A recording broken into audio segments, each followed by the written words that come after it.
All right, good morning, everybody. And we are back with part 36 of Revelation. We are in chapter 13. We started Revelation 13 last week. We'll jump in and do a quick recap. We did 3 verses, and there was quite a bit in it. As you notice, Revelation, there's a lot. Because they're like Russian nesting dolls, what verses in Revelation look like to me. Because it's like you read a verse, you're like, wow, that was a cool verse. And inside that verse was a verse, and inside that one was another verse. There's like 100 verses sometimes in one verse. So there's a lot going on here. That's what we're reflecting on. So first, Revelation chapter 13, verse number 1, it started out saying, "And I saw a beast rising out of the sea with 10 horns and 7 heads, with 10 diadems on its horns and blasphemous names on its heads." Now remember, this beast that rose out of the sea looks a lot like the dragon from Revelation 12 because they are connected, right? You got the 7 heads, the 10 horns. We talked about how this goes all the way back to Daniel, right? Daniel saw this vision long ago. And I can see it kind of unfolding now and getting started to because these 10 horns are going to be the 10 federated kingdoms of the end times, right? I talked about you can go find a map right now called the Club of Rome map, and the United States doesn't exist on it. We are lumped into, I think, region number 1 or 2 or whatever number it is with Canada and Greenland and us. And you can see, actually, they're going to break the world into 10 places. I only know this because it's in the Bible. I didn't look at politics to figure this out. I just looked at the Bible, and that's what's going to happen. And they're going to that's why there's 10 crowns, diadems. That's royal crowns, not victor's crowns, right? And they're going to rule the Antichrist. This is the Antichrist, the beast of the sea. There is going to be another beast, right? He's not the only. There's going to be a beast of the earth later at the end of this chapter. Beast of the sea. So the beast is the Antichrist we talk about. He's going to rule the world, right? And actually the system, as we see it in Daniel, the system's going to be set up first. There's actually going to be a 10-kingdom nation set up, and the Antichrist will be nowhere to be found because they won't be expecting him. They won't know he's coming.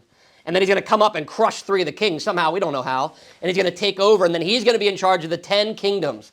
Basically a global president with 10 governors. You can think of it as how we run our country, is how that's going to run. But of course, we're learning that Satan is obviously behind it. That's why he's represented by the dragon. And the 7 heads are all the kingdoms before, from Egypt to Assyria to Babylon, Persia, Greece, Rome, and now Rome 2.0, the revived Roman Empire, right?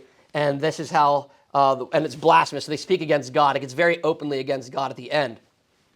And the beast that I saw was like a leopard. Its feet were like a bear's, and its mouth was like a lion's mouth. And to it the dragon gave his power and his throne and great authority. Remember, this is a very confusing verse at first until we went back to Daniel, and we realized these are the beasts that he saw come out of the sea. So he saw this as well, but he saw them as 4 different beasts. Because remember, Daniel was seeing it as the coming kingdoms. The Babylonians were in charge, and then the Persians, and then the Greeks and the Romans. And he was looking down that way. And if you look, remember, he's starting with leopard is Greece. John's looking backwards at history. He starts and goes with Greece, or Rome, then Greece. He starts walking backwards. Here he only mentioned, if you remember, he only mentions the symbolism for Babylon, for Persia, and for Greece. There's no Rome here. These are all attributes. Remember, he's going to have the swiftness, like Greece did, like Alexander the Great, right? He's going to have the crushing power like the Persians did, right? All these things. But Rome is not, there's none of the Roman symbolism here that Daniel saw. It's the only beast omitted. Why? Because it's the epitome. The 4th beast is the epitome. It is a revived 4th beast. Because the 4th beast in Daniel's vision was Rome. This is Rome 2.0. It's revived. So it's basically saying it'll be like Rome was, and Greece, and Persia, and, all of them, Babylon. It's going to be the worst of the worst of all the kingdoms.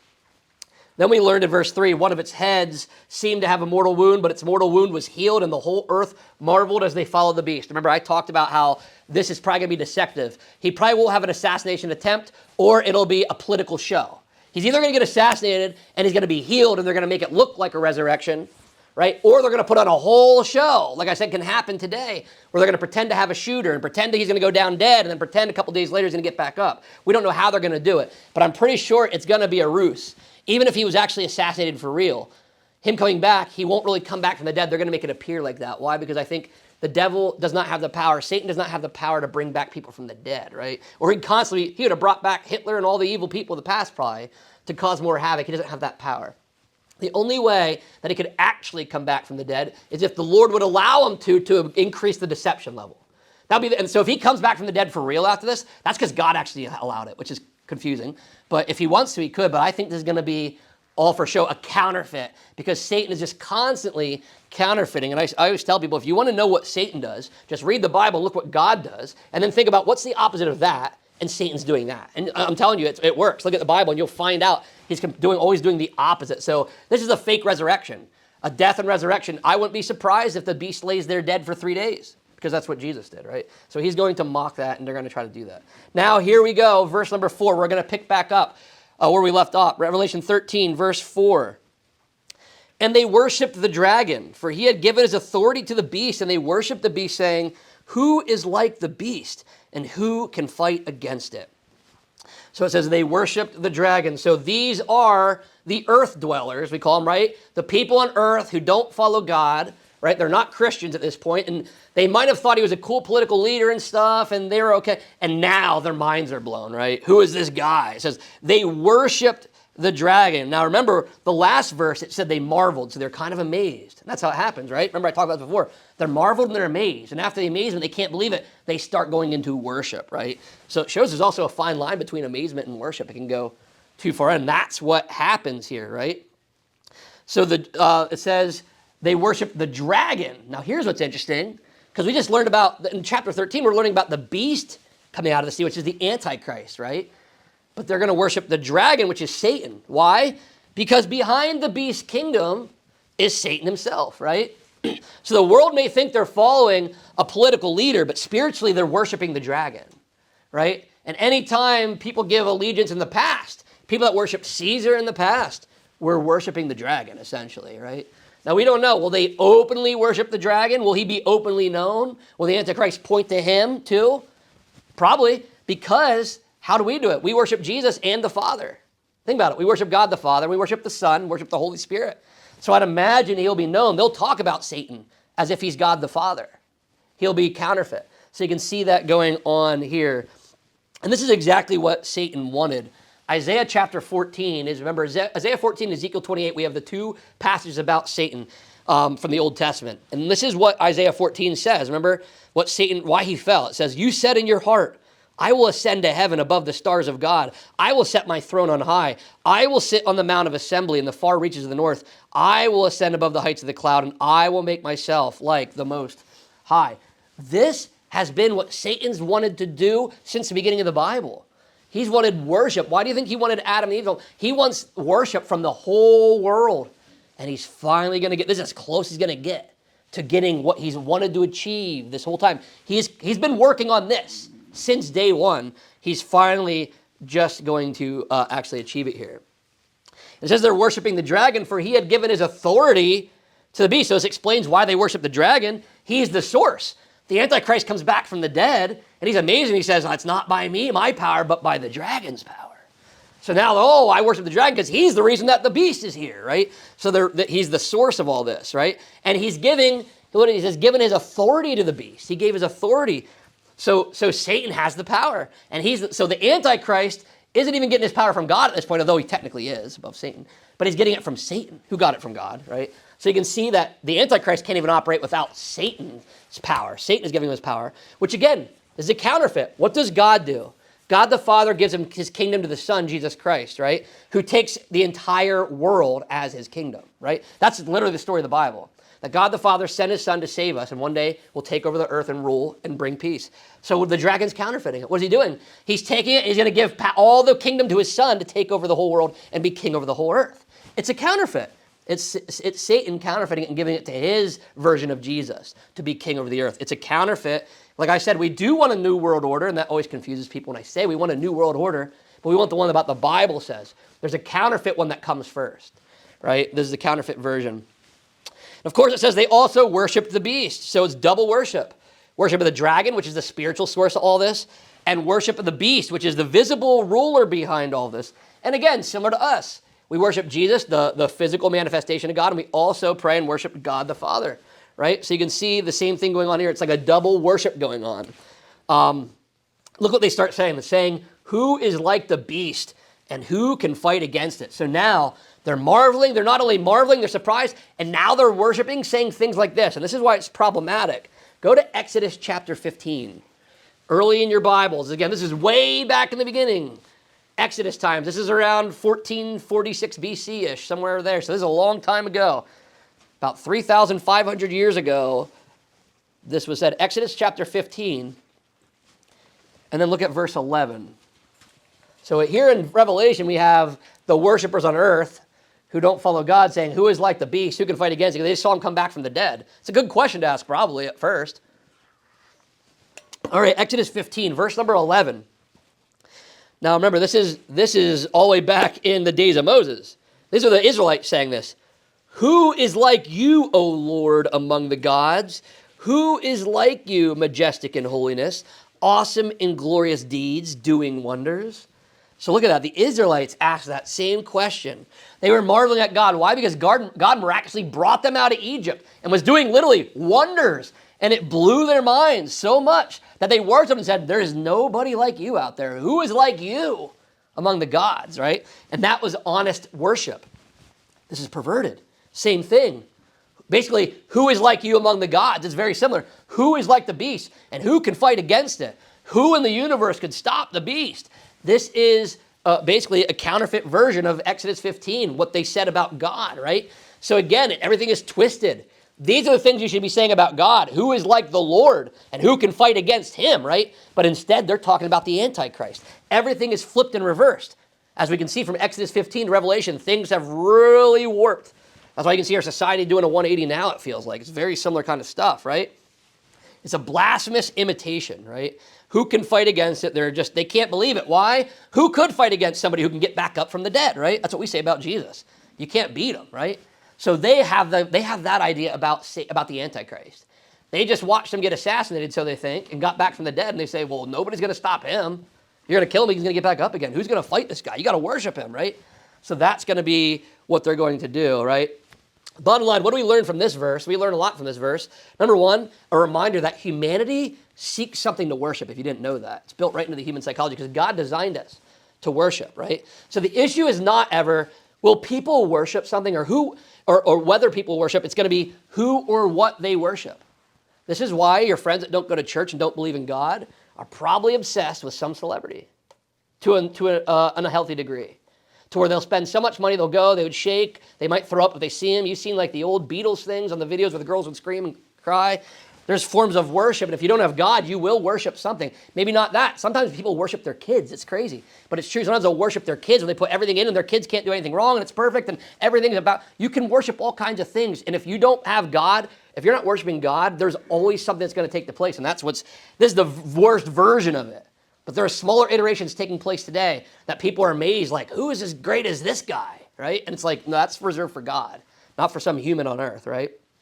So it's a reminder to be careful what you admire. You can admire things, but be careful because it can turn into worship, and that is very dangerous.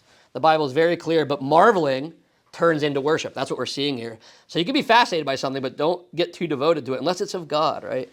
All right, let's go to the next verse, verse number 5. And the beast was given a mouth uttering haughty and blasphemous words, and it was allowed to exercise authority for 42 months. All right. So the beast was given a mouth. There it is, was given. Remember, the beast has no power on his own. He's helpless. He's like a baby in a way, helpless. He can't do anything unless Satan's here to give him what he needs, right? So he was given this. He was given this mouth. Why a mouth? Because remember, propaganda, the language. He's a politician. He's a great speaker. He's going to be greater than the best liar and politician you ever were tricked by in your life, right? He's going to get up here and he's going to be able to say all these things. He's going to be the greatest speaker of all time. And he was given this for this reason, but he does not act independently. But he's haughty and blasphemous, so he's proud and arrogant, full of himself, right? He's going to be very full of himself. Sometimes politicians today do a little bit better job of being humble, even though none of them are usually. They're all full of themselves. Just some of them are better at hiding it than others. That's honestly the truth.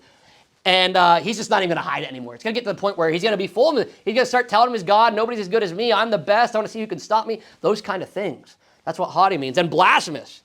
He'll even say things like, who's going to stop me? Their God, their Jesus, who hasn't been able to stop them till now. And he's going to point to all the slaughtering he's done. And he's going to be arrogant about killing the saints and saying, where's their God? Where is he to stop me? He's going to say all kinds of stuff that would enrage us, right? That's what this says. is going to be happening. And Daniel, remember, Daniel saw this. Daniel saw this back, and we read it last week, chapter 7. It said, I considered the horns, and behold, there came up among them another horn, a little one, before which of the three of the first horns were plucked up by the roots. And behold, in this horn were eyes like the eyes of man, and a mouth speaking great things. And then in verse 25, he shall speak words against the Most High, and shall wear out the saints of the Most High. Daniel 11 said, and the king shall do as he wills. He shall exalt himself and magnify himself above every god. And he shall speak astonishing things against the God of gods. He shall prosper till the indignation is accomplished, for what is decreed shall be done. So Daniel saw this 3 different times. He mentions it in chapter 7 and 11, saying he saw there was going to be this king that was going to run his mouth, and he's going to actually win for a while, right? And it's also in the New Testament. Go to 2 Thessalonians. Go to 2 Thessalonians chapter 2. Because what God did was nice. Like, if you didn't have to wait for Revelation, if you missed Daniel warning about it, that's okay, because Paul gave you another warning in 2 Thessalonians 2. And then if you missed that one, it comes up again here. So it's been over and over. We know who this Antichrist and what his character is going to be like, because Daniel said it and Paul said it. 2 Thessalonians chapter 2. 2 Thessalonians chapter 2, and go to verse number 3 when you get there. 2 Thessalonians chapter 2, verse number 3. We'll do 3 and 4 here. Look what it says. This is what Paul says. Let no one deceive you in any way, for that day, by the way, he's talking about the day of the Lord, or sometimes we refer to it as the tribulation, right? Because they're all freaking out. Thessalonians are freaking out that all their friends are gone and they missed it, right? They think they missed the rapture, and they're freaking out. And Paul says, let no one deceive you in any way, for that day will not come unless the rebellion comes first, and the man of lawlessness is revealed. That's the Antichrist, the son of destruction, who opposes and exalts himself against every so-called God or object of worship, so that he takes his seat in the temple of God, proclaiming himself to be God. So Paul basically says what Daniel says. Hey, the world at the end of time, it's going to get really bad in the day of the Lord. What's going to trigger that is this one guy, this man of lawlessness, is going to take over the Antichrist, basically saying, if you think you missed the rapture, don't worry if the Antichrist isn't on his throne, right? That would be your big sign that you might not have been saved, if the Antichrist is ruling the earth, right? There's a chance of that, unless we were wrong about the rapture, right? But I think the Bible seems to point to that it's true. But what he's saying here is that he's going to sit on a throne. Now, that's interesting. This is why the controversy exists today in our world. You hear all the time about the third temple. Third temple. You're going to have good Christians telling you, you guys are foolish. You don't need the third temple, because we don't need the third temple. But look what it said. He said that he will take his seat in the temple of God. How could the Antichrist sit in the temple of God if it's not standing today? It needs to be built in the Temple Mount. That is the whole dilemma. So now when you watch the news and they complain and argue about if they're going to build this Temple Mount or not, it doesn't matter if they want to or not. It will be built. And it'll be built soon. And you can go and look on. They're very close to having it done. They just have to get, all the stuff approved or whatever. But they have it already. But this is what's going to happen. By the way, think about this. This part, so us researching Paul here gives us a little hint of what's going on here. Because before the first half, if you remember the first half of the tribulation, because it's 7 years split into 2 periods, the first 3.5 years, he's a smooth talker. He gets a peace deal with Israel. He gets people to stop launching rocks at Israel, and we need to protect these Jews because we've been really beating them up lately, right? He's going to be this peaceful guy, shaking hands, taking pictures with the babies, right, and all this stuff. They're going to love him, but all of a sudden he has a character change. What happened? Does anybody have any guess why he was this smooth guy, and then what would possess him to sit down on the temple and call himself God? Does anybody have any guess why he would do this now? Think about what happened in chapter 12. Chapter 12, we learned about Satan, the dragon, who was coming up here, and he was kicked out of heaven, right? And he was thrown down to earth, right? And he was raging. Remember, he was seething. Remember when he was standing on the sea, looking out of the ocean, just seething, and he called up the beast? The timing, I believe, is elaborate, and it's not ironic. The dragon was running things from the spirit world, and everything was nice and dandy. He got thrown down, and simultaneously, remember what happened in verse 3, the Antichrist got killed. Maybe he did. And maybe, who knows how it's going to happen. Maybe Satan's one. But this is where Satan possesses the body. Somehow, he is able, whether it's some ritual or whatever it might be, Satan, I believe, is going to possess the Antichrist. This is literally why, this is what I said, what possesses you? So what possesses that person? This is the language, because this is what happens. They weren't like that before. What possesses them to do this? Well, Satan possessed him. The dragon possessed him to do it. That's why he's raging out. It's not him. He's not himself. The Antichrist is now being embodied. He's being controlled by the devil, and the devil's raging out, and the Antichrist has no power over the devil. So the devil is running the controls, right? He's running the operation. That's why the Antichrist is going to be dangerous and very powerful, because it's actually Satan running the Antichrist, right? He's going to actually take over the steering wheel, basically. And it says it was allowed. So again, God is allowing this. Don't freak out. Don't get worried this is going to happen. God's only allowing it. And he's allowed to exercise authority. So the beast, the Antichrist, and Satan are in charge for 42 months, right? If you're in Revelation, which you are in 13, go back 2 chapters. Look at Revelation 11. Remember how Revelation chapter 11 started? Look at this. This is tying it all together, because a lot's going on. So we get these little references to remember what we were talking about. So I love that he sprinkles these through here, because Revelation 11, remember how it started out? John was told he had to measure the temple. And now we're getting all the temple stuff, right? But he had measured it. It said, then I was given a measuring rod like a staff, and I was told, rise and measure the temple of God, and the altar and those who worship there, but do not measure the court outside the temple. Leave that out. Why? For it is given over to the nations, and they will trample the holy city for 42 months. Look at that. He's going to exercise authority for 42 months. They're talking about the temple of God, after this temple of God talk, being trampled for 42 months. What that means is the Gentiles will have power over Jerusalem, full power. We know that because of the Antichrist. So for 3.5 years, he'll control the whole world, including here Jerusalem, right? And he's going to actually sit on this temple here and break the deal, right, with Israel. And this is how it's going to happen. It's even mentioned here in Revelation 11 was hinting at that, right? The 42 months. So it's also time limited. It's not forever. He doesn't get 10 years. He doesn't get 15 years at this. He gets 3.5 years. And actually a little bit shorter than our 3.5 years, because it's a 360-day calendar, right? So it's a little bit different, but it's restricted. God's controlling the time, which reminds us God's sovereign over evil. As much as this sounds evil, God's giving us hints throughout this. It's allowed. It's only for 42 months. Don't worry. God's on everything. He's not missing it.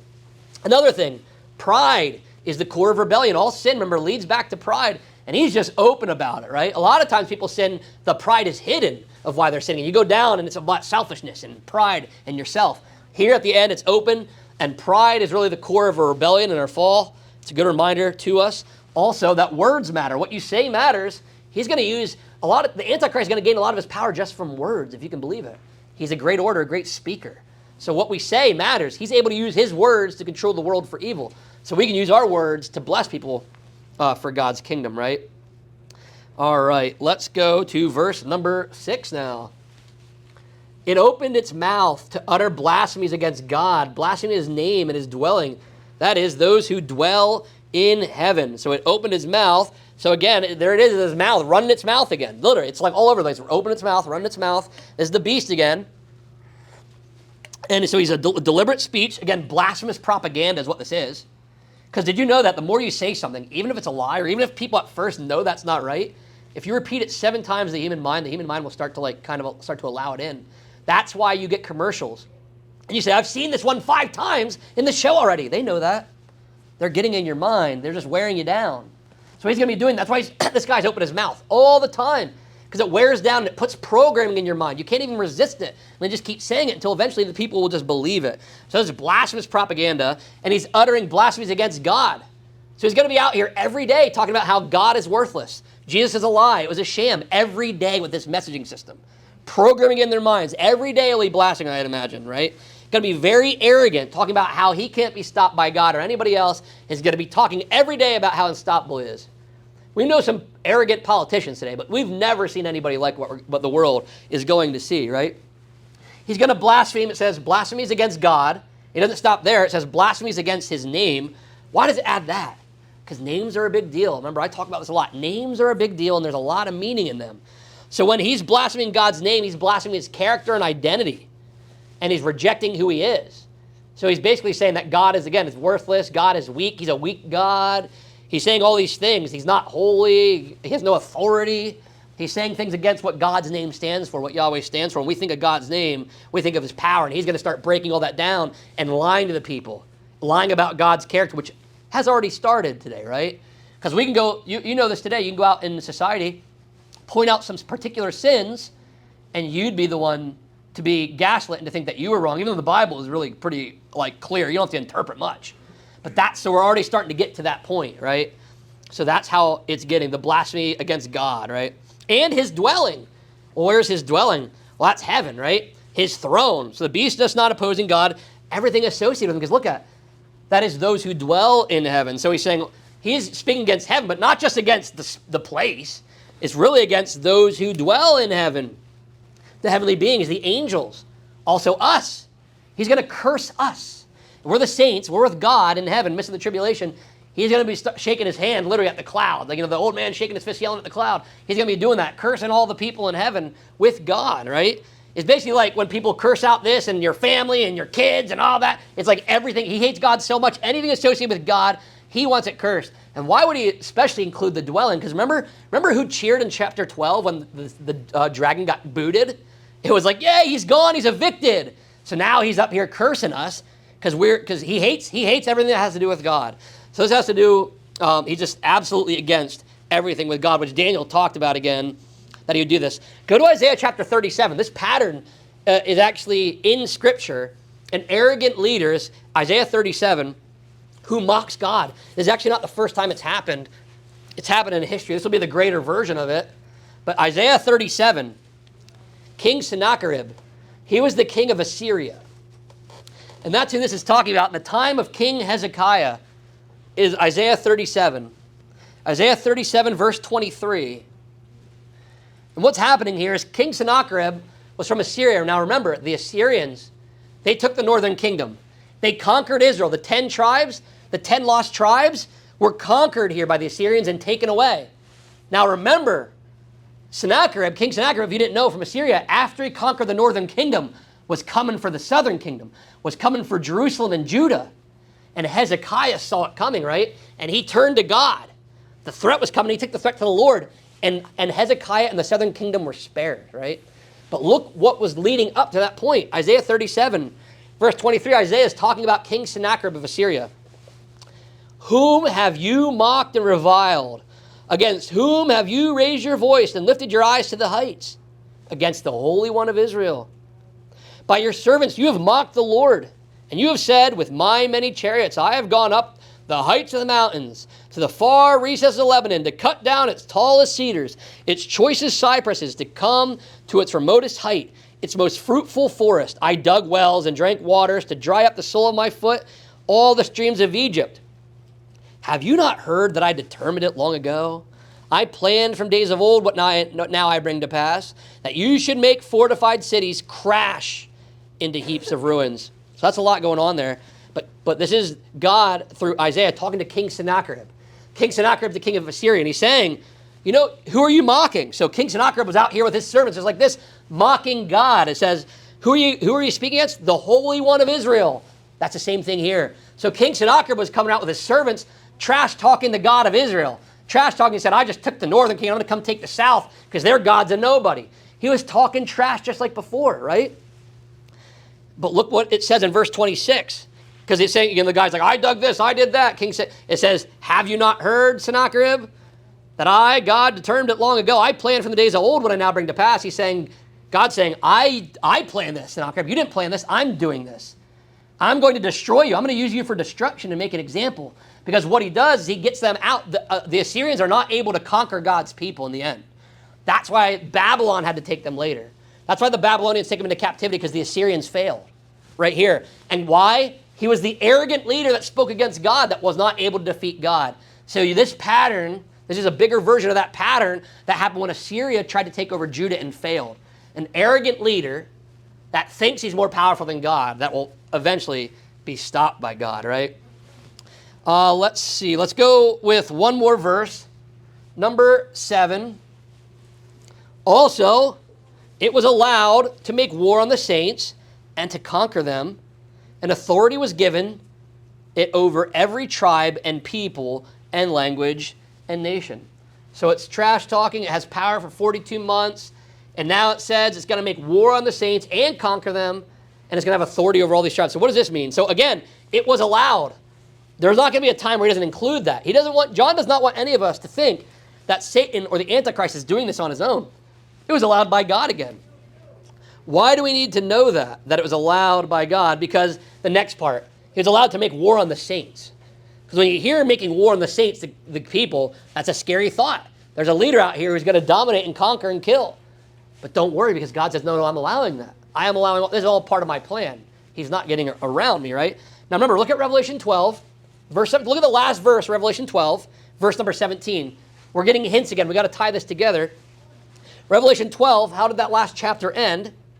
Then the dragon, remember the dragon got kicked out of heaven. Then the dragon became furious with the woman and went off to make war on the rest of her offspring and on those who keep the commandments of God. So look what this is doing. This is tying it back. Who's doing this? The dragon. Because the dragon was the one making war on, remember he couldn't catch Israel. Israel, God saves them. The Jews get away. The ones that were right there that had to flee, they get away probably to Petra. But there's other Jews all over the world, like the ones, if they were in America here, they wouldn't be able to go there, that he will make war on them. And also any believers, that Gentiles that have converted, will now also be included, right? That's what is going to be going. That's the target, God's people. And again, it's what Daniel said.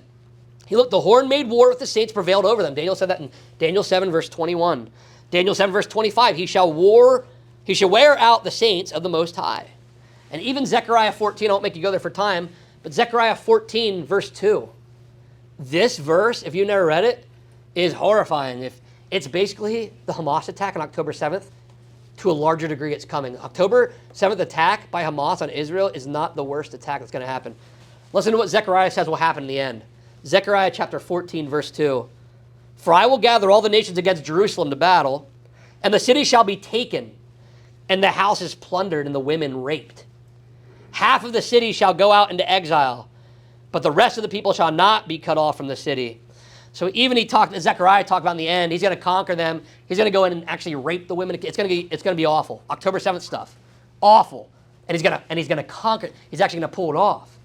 So it's going to look awful. That's why God has to have this Bible here to tell us it was allowed. This is all allowed. It looks really bad, but this is all part of the plan, right?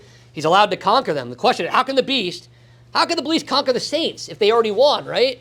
How does that happen? Well, because remember the Bible, this is why the Bible has no contradictions, because it looks like a contradiction. It's like, wait, they said they'd be victorious and live forever, but now you're telling me they got conquered and killed. Which one is it? It is both. And that's not a contradiction at all. Why? Well, because the beast does conquer them physically. They are conquered on earth, and they lose on earth, but not spiritually. They conquer spiritually because they didn't bow down to him. That's the irony, right? Is that if you bow down and win here, if you don't get conquered, you get conquered. How? Because God will conquer you later. It's talking about two worlds. We operate in two worlds, a physical reality and a spiritual reality, right? And that's why God is constantly in the Bible telling us, do not focus on winning the physical world. You should. It's good to. And you can do a lot of things for the Lord blessing-wise, but you should really be worried about the spiritual world. Because when you sell all out for this, like these people will, who'll worship the beast, they'll be destroyed here. If you go all out of this world for God, you might get conquered and killed, but you'll win over here. So it's showing us here the two different realities. They are conquered and victorious, all simultaneously at the same time. Conquered on earth, but victorious in heaven. And guess what? Heaven's the one that lasts longer. That's the one that you'd want to conquer in, right? So they're conquered on earth, but the Lord really has them, right? Because Revelation 12:11 told us that last chapter. And they have conquered him by the blood of the Lamb. So before this, that's why I love, by the way, that verse was in here before this one. So we already read earlier that they conquered the beast. They conquered the dragon. So even though it says they get conquered here, we read earlier that they will actually conquer him, right? Because the beast conquered their bodies, but Christ will preserve their souls, is what this is getting at. And again, it says authority was given it over every tribe and people, language, and nation. This is a global reach again. There's that fourfold. We've seen this throughout in Revelation quite a bit about talking about the whole world, right? Every tribe, people, language, nation. Nobody is left out, which means that's his power. His power is going to be over every group of people. You're not going to be able to say, well, that's your leader. This is my leader. Nope. He's going to be the world leader over every nation, and it's allowed. You're not going to stop it. God's even going to allow it. That's why that assassin probably thought, if they tried to assassinate that whole thing in verse 3, if they tried to, they were trying to stop it, but God would have handed them the Bible and said, you're not going to stop this, right? He actually used it. So this is global reach. This is an international kingdom.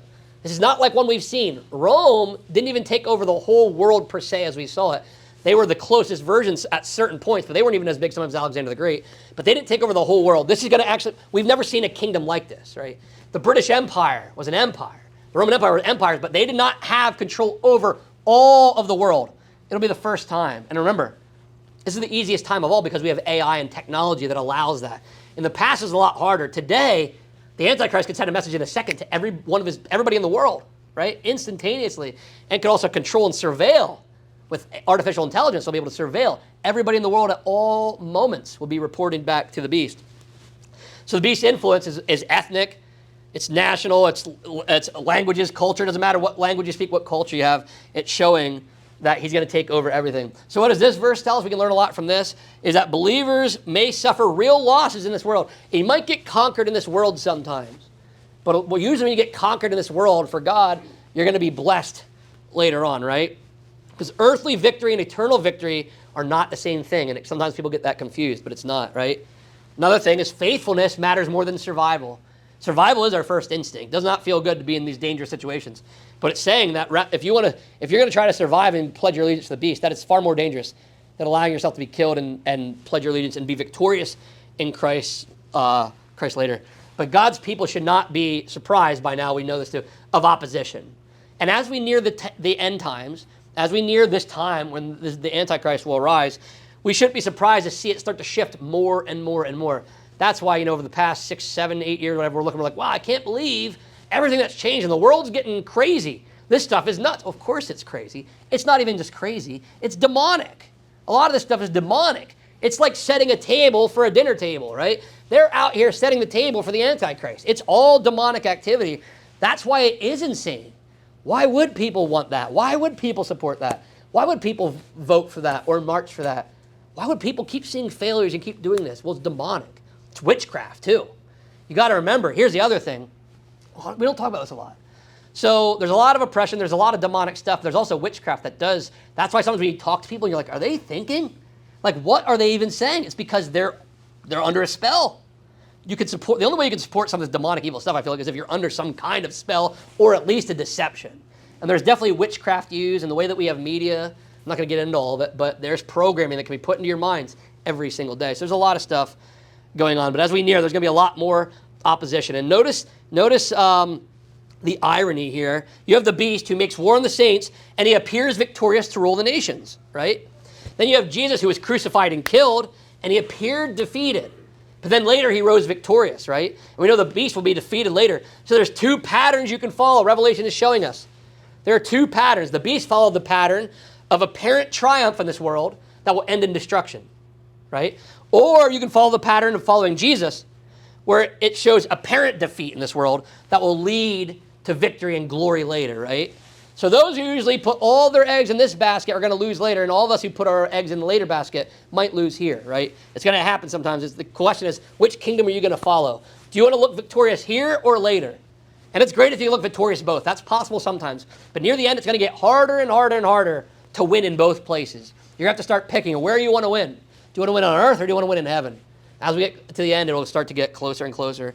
I'll just stop right there so we don't go over too much time. Does anybody have any questions or comments or thoughts they had based on the things we talked about right there? All right. Thanks again, everybody. Lord willing, we'll pick back up in Revelation chapter 13. So go ahead and read ahead and see what's coming next. Until next time, keep your lamps trimmed and burning.